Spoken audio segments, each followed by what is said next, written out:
Hi everybody and welcome back to my channel. If you're new here, my name is Alicia and I'm the owner of Alicia Be Creative. In today's video, I'm going to be showing you how to glitter and epoxy 40-ounce tumblers. I'm going to show you the process of glittering with the handle on and that entire epoxying process, as well as glittering the cup with the handle removed, and then of course applying the handle after the cup is entirely finished. So this is definitely something that I struggle with making the decision between to glitter the handle or not glitter the handle. So I hope this is also a helpful tutorial for you as well. Of course, everything I use will be listed and linked down in the description box down below, but let's go ahead and jump right into today's video.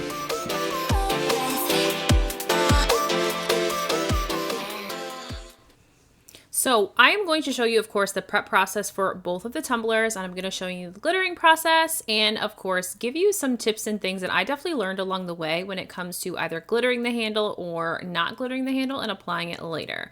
So I am using two different tumblers today. The first tumbler that I have here is an Ozark tumbler from Walmart. I got it while they were on sale forever ago and decided that this would be sort of the perfect cup to test this on. So these cups are powder coated, so I really am going to be pretty aggressive with my sanding with my 6 Secret sanding block here, because I do want to make sure that I get a really scuffed up surface and that I don't have any possibility of my epoxy not sticking to the surface of my cup. Once I'm pretty satisfied with, of course, the sanding process, we'll clean that off with a bit of 91% rubbing alcohol and get this ready to be spray painted. The second cup that I'm going to be using is a 40-ounce tumbler from Hog. So this one comes with the handle already removed. This is actually a cup that is supposed to be used for sublimation, but you guys know me, my sublimation tumblers typically end up becoming epoxy tumblers if I'm in need of one of those. But we're going to treat this cup the same way we would any other stainless steel tumbler, sanding the surface of this and scuffing up the shine from the manufacturer coating and that sublimation coating, really making sure to get a pretty aggressive sanding over the entire cup before we clean this off with some rubbing alcohol and get this over to the spray tent to spray paint. Now, as we get ready to spray paint here, I'm going to show you just one of the cups that I'm spray painting. I won't show you both, but I did choose just 3 blues out of my spray paint caddy, and I'm going in first with the Ocean Mist color from Rustoleum here. So I'm just creating a swirl. You guys have seen me do this in a few of my previous tutorials as of recently. We're just sort of creating a swirl of these blue colors, okay? So it doesn't matter which order you go in when you're spray painting. You definitely do want to make sure that you shake your cans really well, at least for a minute before you're going to spray paint. That way your paint doesn't clog up the nozzle, which causes enough issues if you've ever had a clogged up nozzle when it comes to spray painting. It really does sort of really jam up your project for sure. But once you have your cans thoroughly shaken, you can then just get into, of course, spray painting. I always recommend spray painting in short spurts, so not holding the nozzle down when spray painting, but just sort of those short spurts. Really make sure that you don't end up with your paint running down the side of your cup. If you hold that nozzle down for too long, sometimes that can end up with a lot of running down the side of your cup, as well as when you overlap your colors, sort of that pooling leads to sort of those drips and things that you might notice on your tumbler when you are spray painting. So I'm pretty satisfied with this sort of 3 swirl Milky Way look that we're going with right now. We'll let that dry, of course, and then we will bring this cup back to my craft space to sort of tape off our sections for our handle. So I will not lie to you, I struggled a bit with this handle. I definitely recommend following the instructions, number one, because it does tell you which direction the handle needs to go in. I ended up putting the handle on upside down, and thankfully I took out the instructions before proceeding to tape this off, because that would have been a whole big mistake if I had put this handle on upside down in order to tape off and then proceeded with my glitter and epoxying process. So after I have made sure that my handle fits, it kind of fits pretty snugly. You have to like push the handle onto the cup pretty hard in order to get it to be flush with your tumbler. So I went ahead and just put a little bit of masking tape or painter's tape over where I know the handle is going to meet. And I'm now going to just take a pen, you could take a marker, pencil, whatever you have on hand, and I'm just going to trace around the handle so that I can properly cut away the rest of the tape that I know I'm not going to need. So the reason why I'm doing this is because I was worried in my head that when I glitter and epoxy this entire cup, if I didn't tape off the handle area, that I would have a lot of epoxy pooled or stuck in that area, and I'd have to do a lot of sanding with a Dremel tool later. So in hindsight, I think I actually would have been okay with a little bit of epoxy under there, and I'll show you why towards the end of the video. But I thought that I was going to have an issue getting my handle reattached if I had epoxy under these handled areas. So what I'm doing is I'm just cutting around all of the line work that I created there. That way I can cut away the excess tape. That way I don't get any glitter and epoxy in the area where the handles are going to be placed, where the handle's going to be placed later. Okay, so now we're on to the glittering process. Of course, my favorite part of any cup tutorial, but we're gonna go ahead and do the epoxy method glitter application for this cup.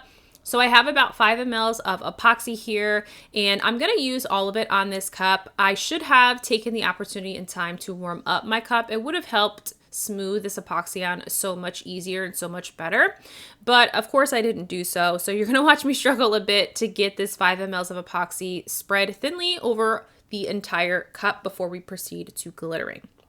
So we're using, of course, a bunch of blues here. I will list them all down in the description box, of course, as well. Many of the colors that I am using are from Maestra Creations, and if you aren't aware, she actually is no longer selling glitter and vinyl, but what I will do is I will do my best to give you alternative colors to use in the description box that might be similar or complementary colors to be able to use in place of those colors.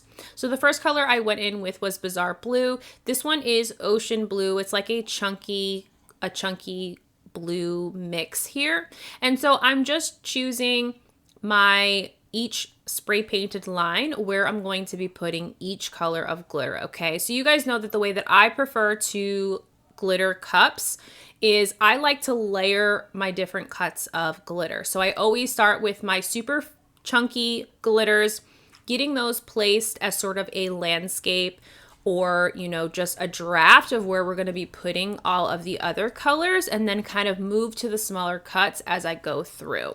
So I did Bizarre Blue, Ocean View, and Ocean Side, I think was the other one. They're from Maestra Creations. I'm now going to go in with Josie. Josie is from Peachy Olive Glitter, and we're going to go over that Bizarre Blue section. This color is Royce. This is Royce from Batty Glitter. And I'm going to go over that ocean blue color, that chunky color that is there, and just get this sort of establishing more coverage over our epoxy.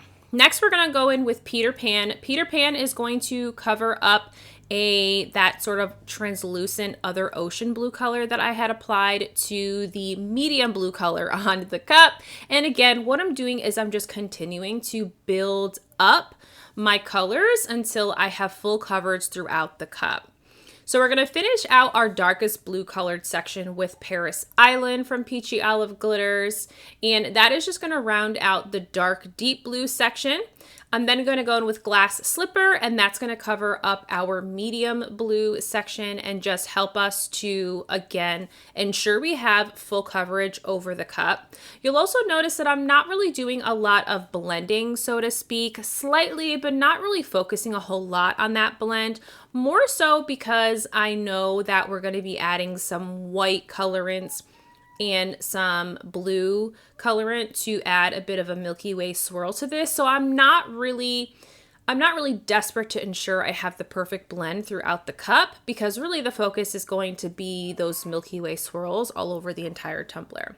So this is what she looks like. She's gonna sit on the side and cure fully before we put her on the turner for a few coats of epoxy. So now we're gonna get to the cup that has the handle applied. Now, I am doing the same process. I'm doing the epoxy method process on this, just like I did with the blue swirl cup that we worked on beforehand. I will say that the blue swirl cup was easier to glitter because I didn't have to focus so much on the handled area, right? Having an extra section of a cup I needed to glitter.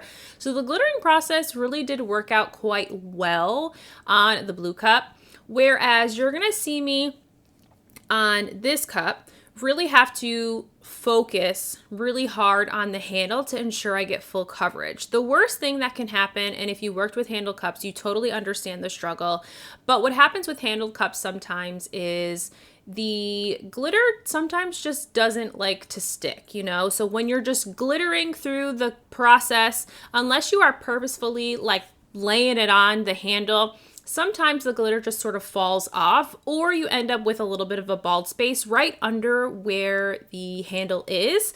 That creates sort of that blind spot when you're sort of, you know, piling your glitter on. So that was sort of my initial thought process as I went into the glittering process in the cup for the cups. So the first color I applied was just a translucent white glitter, an opal glitter from Maestra Creations called Unicorn Dreams. You can also pick up Unicorn Sneeze as a backup to this color from Vinyl Gallery. That is a very complementary color to the Unicorn Sneeze color. Same cut, same color, so you'd get the exact same look here. The next color I went in was La Baddie from Baddie Glitter.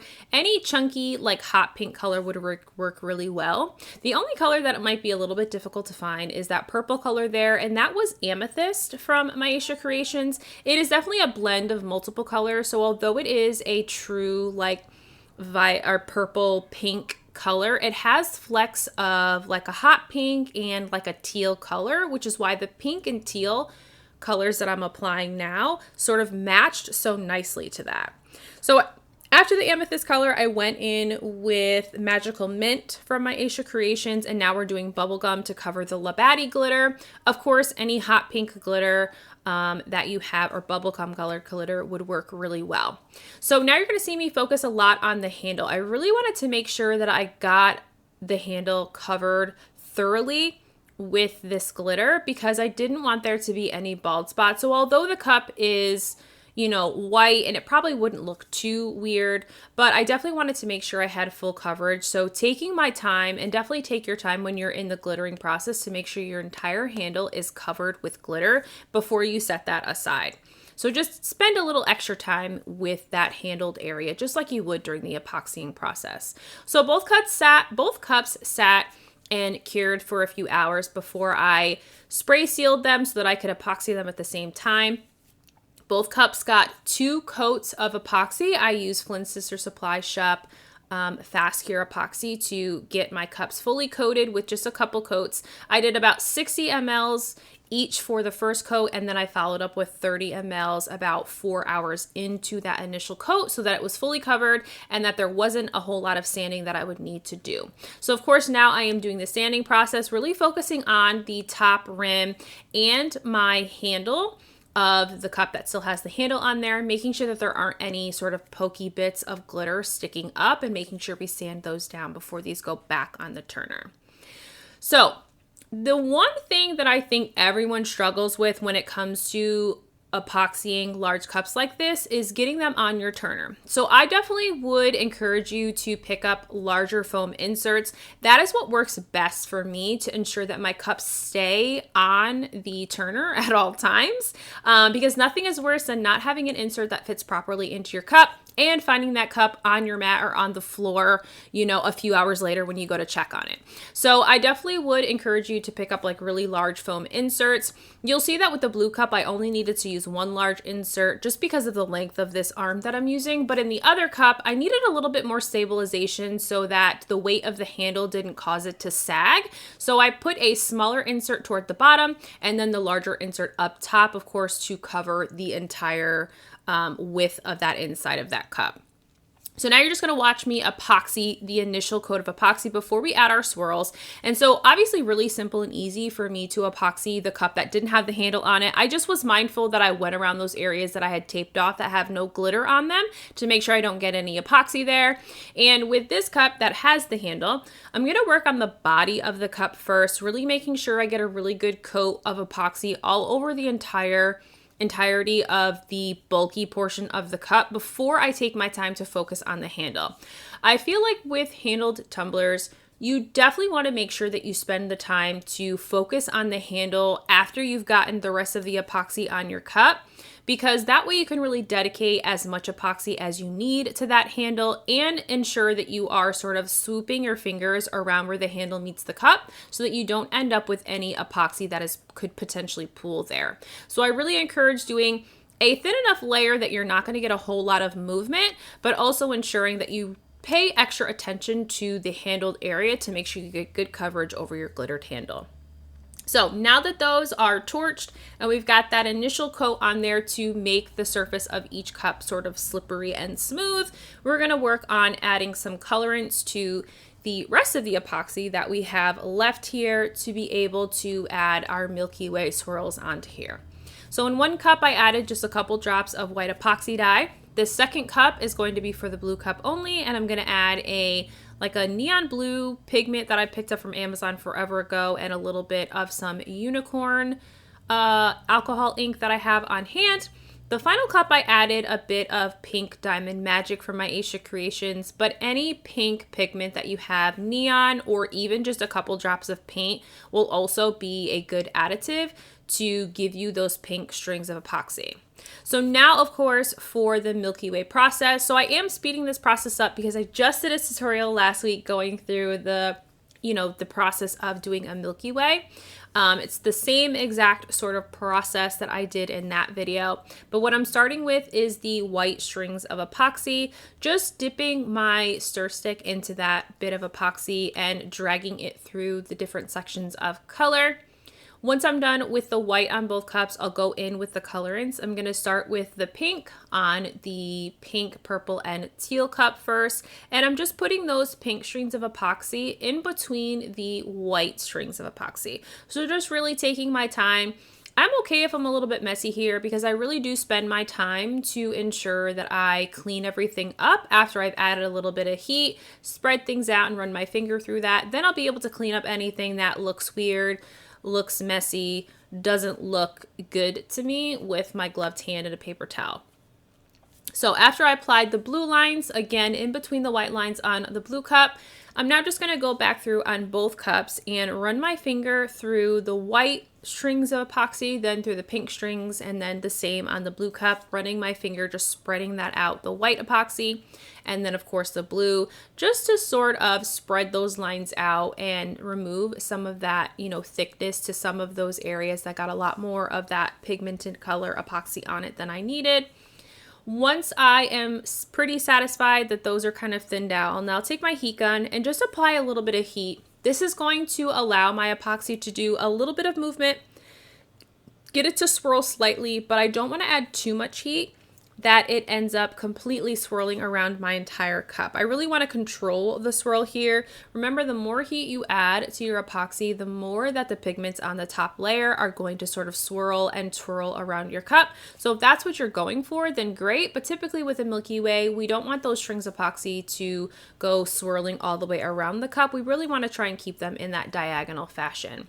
So same thing with the pink, purple, and teal cup. And now I'm just doing my cleanup process. So I've got a paper towel, I've got my gloved hand, and just pulling different sections of epoxy that I'm not in love with out. Any pigments I wasn't satisfied with, pulling those out before I torch that finally and let those cure overnight.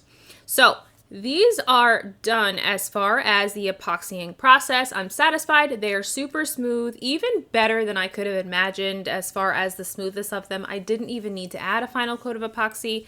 So the pink, teal, and purple cup, of course, is completely finished, and that one just needs to be cleaned on the inside and put the top back on and set aside. But now we're going to work on applying the handle to the cup that didn't have the handle on it, okay?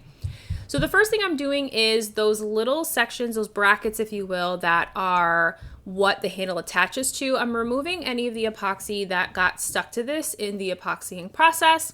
So I'm just making sure that those are nice and flat, and then we're going to go ahead and apply our handle to the cup here, okay? So again, I don't know what it is about this cup, but I had to look at the directions so many times because I kept second guessing myself how this cup handle goes back on, okay?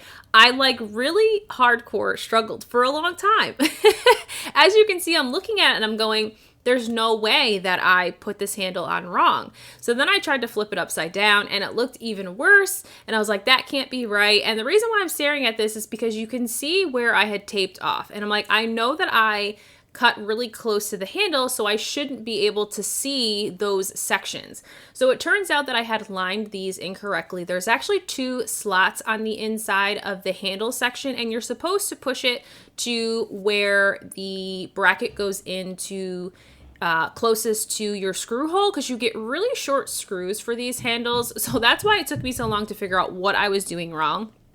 And so now we're just going to screw these in. I will tell you that this process was the biggest pain in my rear end when it came to getting these back on. I don't know if it's the screws, I don't know if it was the tools I used, but I went through 3 different screwdrivers and I could not get the screws to be flush against the handle. They are just slightly over the handle, and that is irksome to me. So that really bothered me a bit, but I did get it screwed on to the best of my ability. I did get at least on, so I was satisfied with it a bit. But what I'm going to show you next after I apply the lid to the top is a little bit what I wasn't super thrilled about. So the issue that I have with not epoxying the handle is when you apply the handle back on, this cup specifically, and I think it might just be this brand of cup, it had a little bit of a gap, which I didn't love. So that was why I thought that maybe I could have just epoxied under that, and that would have created a better flush, you know, look for the handle to the cup. But there was a bit of a gap there that I wasn't super thrilled about, and that was probably my one downfall, what I would say, of when it comes to applying the handle later. So I hope, all in all, I do hope that you guys did enjoy today's video. Of course, I have everything listed down in the description box, and if you have any tips for those of you who have epoxied cups without the handle and have better tips to ensuring that the handle goes back on pretty flush, definitely put those down in the comment section. I definitely think I'm going to stick to glittering the cup entirely, handle and all, just to not have to deal with that stress. But of course, maybe in the future, I'll certainly try again. But I hope you guys enjoyed today's video. If you did, of course, give this video a huge thumbs up and subscribe to my channel, and I'll see you guys again in the next one. Bye!